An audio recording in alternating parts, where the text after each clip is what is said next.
नमस्कार दोस्तों, स्वागत है आपका गौरव ज्ञान एकेडमी पर। मैं नीतिका। उम्मीद करती हूँ आप सभी स्वस्थ होंगे और मस्त होंगे। तो आज हम समसामयिकी क्रॉनिकल के भाग 2 पर चर्चा करेंगे।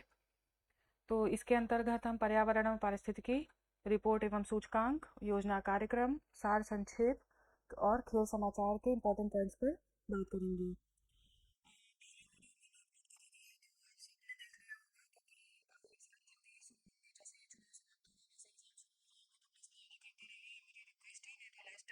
करंट नहीं संभाल पाएंगे। हाँ, एक एक चीज़ और मैं आप सबको बताना चाहूँगी। मैंने यूपी पुलिस के जो पेपर्स पिछले हुए थे अभी 2024 में फरवरी में जो कैंसिल हो गए वो मैंने अपलोड कर दिए हैं। तो उसे देखना ना भूलें, क्योंकि वहाँ से क्वेश्चंस ज़रूर आएंगे और इसी के तहत मैं पिछले और क्वेश्चंस आंसर्स डालूंगी जो पेपर हो चुके हैं।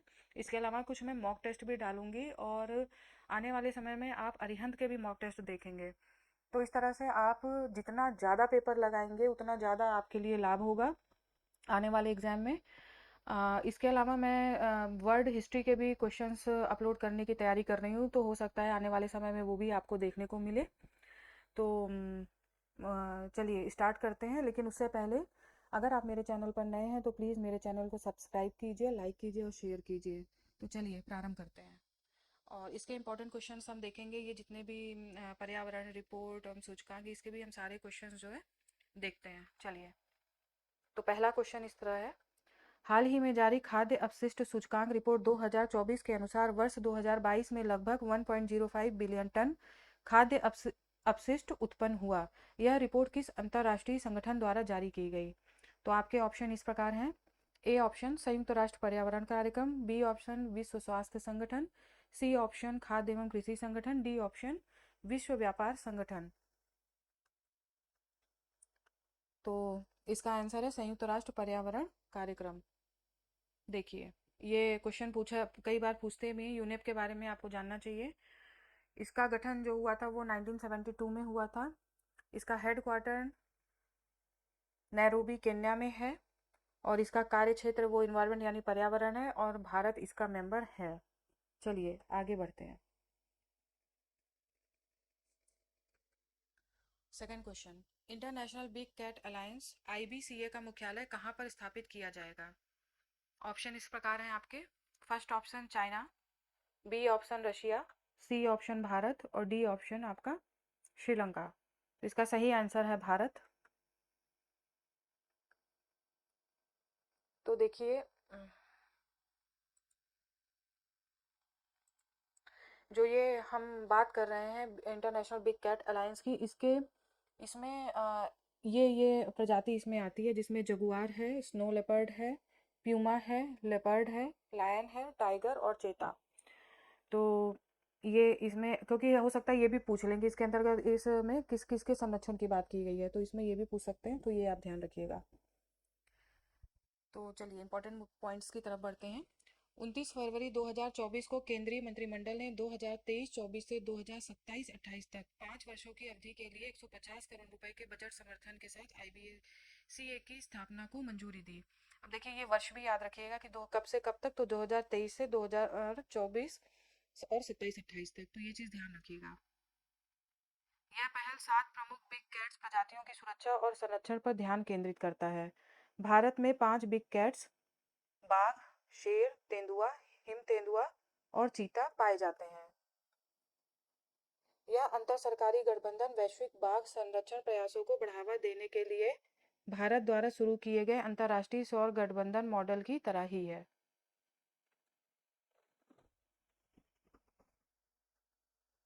अगले क्वेश्चन की तरफ बढ़ते हैं। मानव विकास संस्थान और अंतर्राष्ट्रीय श्रम संगठन द्वारा जारी भारत रोजगार रिपोर्ट 2024 के अनुसार भारत में काम की तलाश में लगे कुल बेरोजगारों में कितने प्रतिशत युवा हैं? ऑप्शन है A 93%, B option 83%, C option 72%, D option 55%। तो इसका आंसर है 83%। Next question.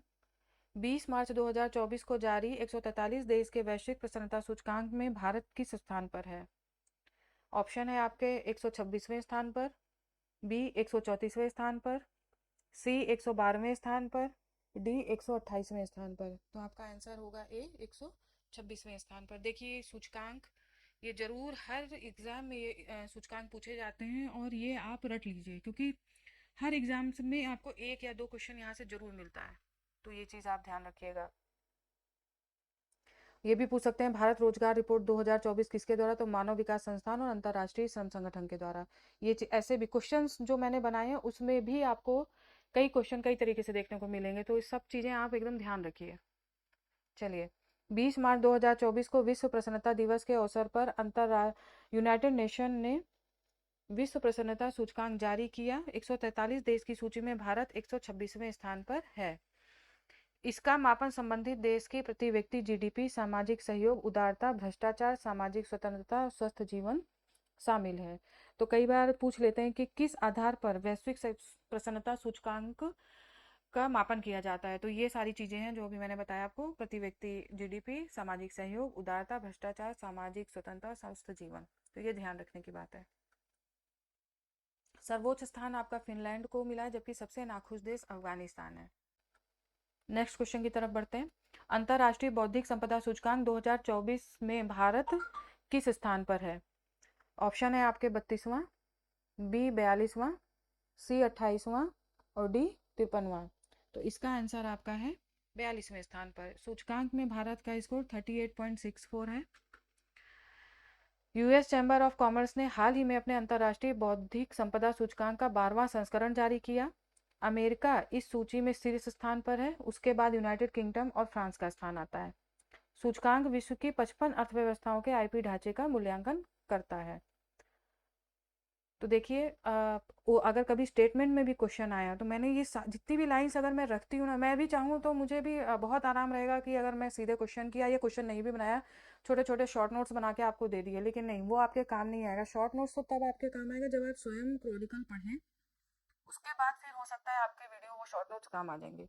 लेकिन मैं इसीलिए इस तरीके से डालती हूँ ताकि अगर आप क्रॉनिकल नहीं भी पढ़ पा रहे हैं, क्योंकि मैं समझती हूँ एग्जाम के टाइम पे या अगर आप तैयारी कर रहे होते हैं तो आप सारी मैगजीन्स नहीं पढ़ सकते हैं, तो इस तरीके से आपको मैं प्रोवाइड करा रही हूँ ताकि आप ना भी पढ़ें तो भी आपको पूरा एक सवा घंटे के अंदर, अगर आप मेरे दोनों वीडियो मिला लेंगे तो 1 घंटे सवा घंटे से ज़्यादा नहीं जाएगा, और बल्कि सवा घंटे में ज़्यादा कह रही हूँ, 1 घंटे के अंदर आपका हो जाएगा। तो अगर आप ये सारा पढ़ लेते हैं तो आपको मैगजीन छूने की ज़रूरत नहीं है, आपके सारे क्वेश्चन इंक्लूड यहीं से यहाँ पे अगर आएंगे तो यहाँ से आ जाएंगे। तो आगे बढ़ते हैं। स्विस संगठन आईक्यू एयर की रिपोर्ट के अनुसार विश्व का सबसे अधिक प्रदूषित शहर कौन सा है? आपके ऑप्शन है दिल्ली, नोएडा, सी हैदराबाद, डी बेगूसराय। तो इसका आंसर होगा डी बेगूसराय। नेक्स्ट क्वेश्चन, चुनाव आयोग ने किस मंत्रालय के साथ मिलकर मेरा पहला वोट देश के लिए अभियान शुरू किया है? तो आपके ऑप्शंस हैं सूचना एवं प्रौद्योगिकी मंत्रालय, बी वित्त मंत्रालय, सी शिक्षा मंत्रालय, डी गृह मंत्रालय। तो आपका आंसर है सी शिक्षा मंत्रालय। नेक्स्ट क्वेश्चन, भारत में तेंदुओं की स्थिति रिपोर्ट के अनुसार देश में तेंदुओं की सर्वाधिक संख्या किस राज्य में है? आपके ऑप्शन है ए उत्तराखंड, बी झारखंड, सी मध्य प्रदेश, डी छत्तीसगढ़। तो आपका आंसर होगा इसमें सी मध्य प्रदेश। देखिए, भारत में तेंदुओं की स्थिति पर रिपोर्ट जारी की गई, सबसे ज्यादा आबादी के साथ मध्य प्रदेश बना तेंदुआ स्टेट। हो सकता है सीधे ये पूछ ले कौन सा प्रदेश तेंदुआ स्टेट के नाम से जाना जाता है। केंद्रीय पर्यावरण एवं वन जलवायु मंत्री भूपेंद्र यादव ने 29 फरवरी 2024 को भारत में तेंदुओं की स्थिति पर रिपोर्ट जारी की। भारत में तेंदुओं की अनुमानित संख्या 2022 में बढ़कर 13,874 हो गई, जो 2018 में 12,852 थी। देखिए, इसको मैंने हाईलाइट इस वजह से किया है कि यूपी पीसीएस में इस तरह से क्वेश्चन पूछ लेते हैं, तो ये संख्या भी याद रखना है, यानी कि 13,874, जो पहले 12,852 थी 2018 में। क्रमशः सबसे अधिक आबादी वाले जो राज्य हैं वो इस प्रकार हैं। Madhya Pradesh first position, second position पर है कर्नाटक, थर्ड पोजीशन पर है तमिलनाडु। तेंदुओं की गिनती के समय हिमालय और देश के अर्ध शुष्क हिस्सों का नमूना नहीं लिया गया है, क्योंकि यह बाघों का निवास स्थान नहीं है। चलिए आगे बढ़ते हैं। प्रधानमंत्री नरेंद्र मोदी ने अरब सागर के ऊपर भारत के सबसे लंबे केबल आधारित पुल सुदर्शन ब्रिज का उद्घाटन किया। यह किस राज्य में अवस्थित है? ऑप्शन है आपके ए महाराष्ट्र, बी गुजरात, सी केरल, डी गोवा। तो इसमें आपका सही आंसर होगा गुजरात, बी। देखिए, ये केबल आधारित पुल है, ये सबसे लंबा पुल है भारत का, केबल आधारित। हाल ही में असम कैबिनेट ने 21 अभयारण्य को गैर अधिसूचित करने का निर्णय लिया है। आपके ऑप्शन है काजीरंगा राष्ट्रीय उद्यान, बी ऑप्शन है मानस वन्य जीव अभयारण्य, सी ऑप्शन है नामेरी राष्ट्रीय उद्यान, डी ऑप्शन है पोबितारा वन्यजीव अभयारण्य। तो आपका सही आंसर होगा डी, पोबितारा वन्यजीव अभयारण्य। चलिए अब पर्यावरण परिस्थिति के इंपॉर्टेंट पॉइंट्स पर चलते हैं। तो ग्रेट इंडियन बस्टर्ड के संरक्षण के लिए समिति, देखिए मुख्य न्यायाधीश डी.वाई. चंद्रचूड़, ये नाम याद रखिएगा, के नेतृत्व में सुप्रीम कोर्ट ने 21 मार्च 2024 को ग्रेट इंडियन बस्टर्ड के गंभीर खतरे से निपटने के लिए एक विशेषज्ञ समिति की नियुक्ति की। इस समिति का गठन ग्रेट इंडियन बस्टर्ड पक्षी आबादी के संरक्षण और सुरक्षा को संतुलित करने के लिए किया गया है। गुजरात और राजस्थान में उच्च शक्ति वाले बिजली के तारों के साथ टकराव के कारण ग्रेट इंडियन बस्टर्ड की आबादी विलुप्त होने का खतरा उत्पन्न हो गया है। देखिए कई बार जब स्टेटमेंट्स वाले क्वेश्चन होते हैं तो उसमें तो ये भी पूछ लेते हैं कि कहाँ ज़्यादातर ये पाए जाते हैं, तो गुजरात और राजस्थान में ज़्यादा है। और शायद अगर आपने मेरी पिछली क्रॉनिकल देखा होगा तो उसमें भी मैंने बताया कि ग्रेट इंडियन बस्टर्ड इन दोनों स्थलों के अलावा कर्नाटक में भी हैं और मध्य प्रदेश में भी थोड़े थोड़े वहाँ पे भी पाए जाते हैं। तो मैंने पिछली क्रॉनिकल में भी आपको बताया है, तो इस चीज़ को आपको ध्यान रखना है। और इनके विलुप्ति का खतरा क्या है, तो ये उच्च शक्ति वाले बिजली के तार, ये भी क्वेश्चन पूछा जा चुका है और पूछते रहते हैं, तो ये ध्यान रखने वाली बात है। नेक्स्ट, हाइड्रोजन एवं ईंधन सेल हेतु अंतर्राष्ट्रीय साझेदारी की बैठक। 18 मार्च 2024 को नई दिल्ली में अर्थव्यवस्था में हाइड्रोजन और ईंधन सेल के लिए अंतर्राष्ट्रीय साझेदारी IPHE की 41वीं बैठक हुई। भारत सहित कुल 23 देश तथा यूरोपीय आयोग इसमें शामिल है, यानी टोटल 24 सदस्य, 23 देश और एक यूरोपीय यूनियन। इसका गठन 2003 में हुआ था। इसका प्राथमिक उद्देश्य वैश्विक स्तर पर हाइड्रोजन और ईंधन सेल प्रौद्योगिकियों के उपयोग को बढ़ावा देना है। आगे बढ़ते हैं। सतत जीवन शैली को बढ़ावा देने पर ऐतिहासिक संकल्प। संयुक्त राष्ट्र पर्यावरण सभा ने 26 फरवरी से 1 मार्च 2024 तक केन्या के नैरोबी में आयोजित अपने छठे सत्र में भारत की ओर से प्रस्तुत स्थायी जीवन शैली पर प्रस्ताव को अपनाया। अब देखिए, एक तो ये बैठक पूछ लेंगे संयुक्त राष्ट्र पर्यावरण, ये कहाँ पर हुई, तो केन्या के नैरोबी में। एक क्वेश्चन ये बन सकता है कि भारत की ओर से किस पर प्रस्ताव को अपनाया गया, किस प्रस्ताव को, तो ये स्थायी जीवन शैली पर। ठीक है, आगे बढ़ते हैं। सतत जीवन शैली को बढ़ावा देने के संकल्प को सभी भाग लेने वाले सदस्य राष्ट्रों द्वारा अपनाया गया था। पर्यावरण के लिए जीवन शैली यानी लाइफ की अवधारणा की परिकल्पना प्रधानमंत्री नरेंद्र मोदी ने COP26 में ग्लासगो में आयोजित शिखर सम्मेलन में की थी। अब देखिए लाइफ थीम क्या है, ये जो लाइफ प्रधानमंत्री जी ने किया था ग्लासगो में, रिड्यूस वेस्ट, रिड्यूस ई वेस्ट, यानी कि ये अक्सर आजकल जो लोग क्या करते हैं कि मोबाइल तुरंत लिया, जरा थोड़ी दिन यूज़ किया और फेंका, ये ई वेस्ट के अंदर बहुत सारी चीज़ें आती हैं, एक ही उदाहरण है। Adopt healthy lifestyle, adopt sustainable food system, say no to single use plastic, save water, save energy. तो ये लाइफ थीम है। अगर आप कहीं मेंस देने जाते हैं तो ये आप सर्कल बना के लाइफ थीम्स को आप इसको यूज़ कर सकते हैं, जो आपके मार्क्स काफ़ी इंक्रीज होंगे इस तरीके से। रिपोर्ट एवं सूचकांक की तरफ बढ़ते हैं। मानव विकास सूचकांक 2023-24। मानव विकास सूचकांक की नवीनतम रिपोर्ट में भारत की रैंकिंग सुधरकर 193 देश में 134वें स्थान पर पहुंच गई, जबकि 2021 में 191 देशों में यह 135वें स्थान पर थी। इस रिपोर्ट का शीर्षक है breaking the gridlock, re imaging cooperation in a polarised world. ये शीर्षक याद रखिएगा, पूछते हैं। सूचकांक में स्विट्जरलैंड, नॉर्वे, आइसलैंड क्रमशः शीर्ष स्थान पर हैं। रिपोर्ट में लैंगिक असमानता सूचकांक 2022 में भारत 193 देश में 108वें स्थान पर था, जबकि 2021 में वह 122वें स्थान पर था। अंतिम स्थान पर सोमालिया है। चलिए नेक्स्ट, भारत विश्व का शीर्ष हथियार आयातक। ये रिपोर्ट सिप्री के द्वारा जारी की गई है। Stockholm International Peace Research Institute ने 11 मार्च 2024 को अपनी रिपोर्ट में बताया कि भारत विश्व का शीर्ष हथियार आयातक देश है। सॉरी, यहाँ पे गलत टाइपिंग हो गई है, शीर्ष हथियार आयातक देश। 2014-18 से 19-23 के मध्य भारत के हथियार आयात में 4.7% की वृद्धि दर्ज की गई है। रिपोर्ट के अनुसार रूस भारत का मुख्य हथियार आपूर्तिकर्ता देश है। 1960-64 के बाद पहली बार रूस की हिस्सेदारी 50% से अब कम हो गई है। सिप्री के बारे में जानते हैं। एक स्वतंत्र अंतर्राष्ट्रीय संस्थान है। सिप्री का मुख्यालय स्वीडन की राजधानी स्टॉकहोम में है। इसकी स्थापना 1966 में की गई थी। सिप्री युद्धक सामग्रियों, हथियार नियंत्रण और निशस्त्रीकरण के क्षेत्र में शोध करता है। ये देखिए, world's top 10 arms importers. First number पर है इंडिया, सेकंड नंबर पर है सऊदी अरेबिया और थर्ड नंबर पर है कतर। ये 3 देश आपको याद रखते हैं। कई बार क्रॉनिकल ऑर्डर में लगवा लेंगे कि कौन कौन से देश हैं। भारत पहले पे, अगर आप केवल ये देखेंगे तो केवल भारत, ये तीनों प्लेस आपको देखने हैं। अब योजना एवं कार्यक्रम की तरफ बढ़ते हैं। मनरेगा के तहत अकुशल श्रमिकों के वेतन में वृद्धि। महात्मा गांधी राष्ट्रीय ग्रामीण रोजगार गारंटी योजना के तहत हाल ही में मजदूरी दर को संशोधित किया गया, जिसमें अलग अलग राज्यों में मेहनताने में 4 से 10% की वृद्धि की गई।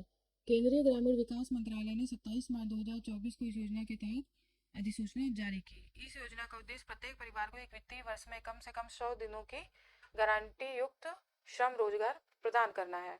सबसे अधिक 374 रुपये प्रतिदिन की मजदूरी हरियाणा में, और जबकि सबसे कम मेहनताना अरुणाचल प्रदेश और नागालैंड में मिलता है, जो कि 234 रुपये है। गोवा में पारिश्रमिक में सबसे अधिक 34 रुपये की वृद्धि की गई। नेक्स्ट, ग्रामीण डाक सेवकों के लिए वित्तीय उन्नयन योजना।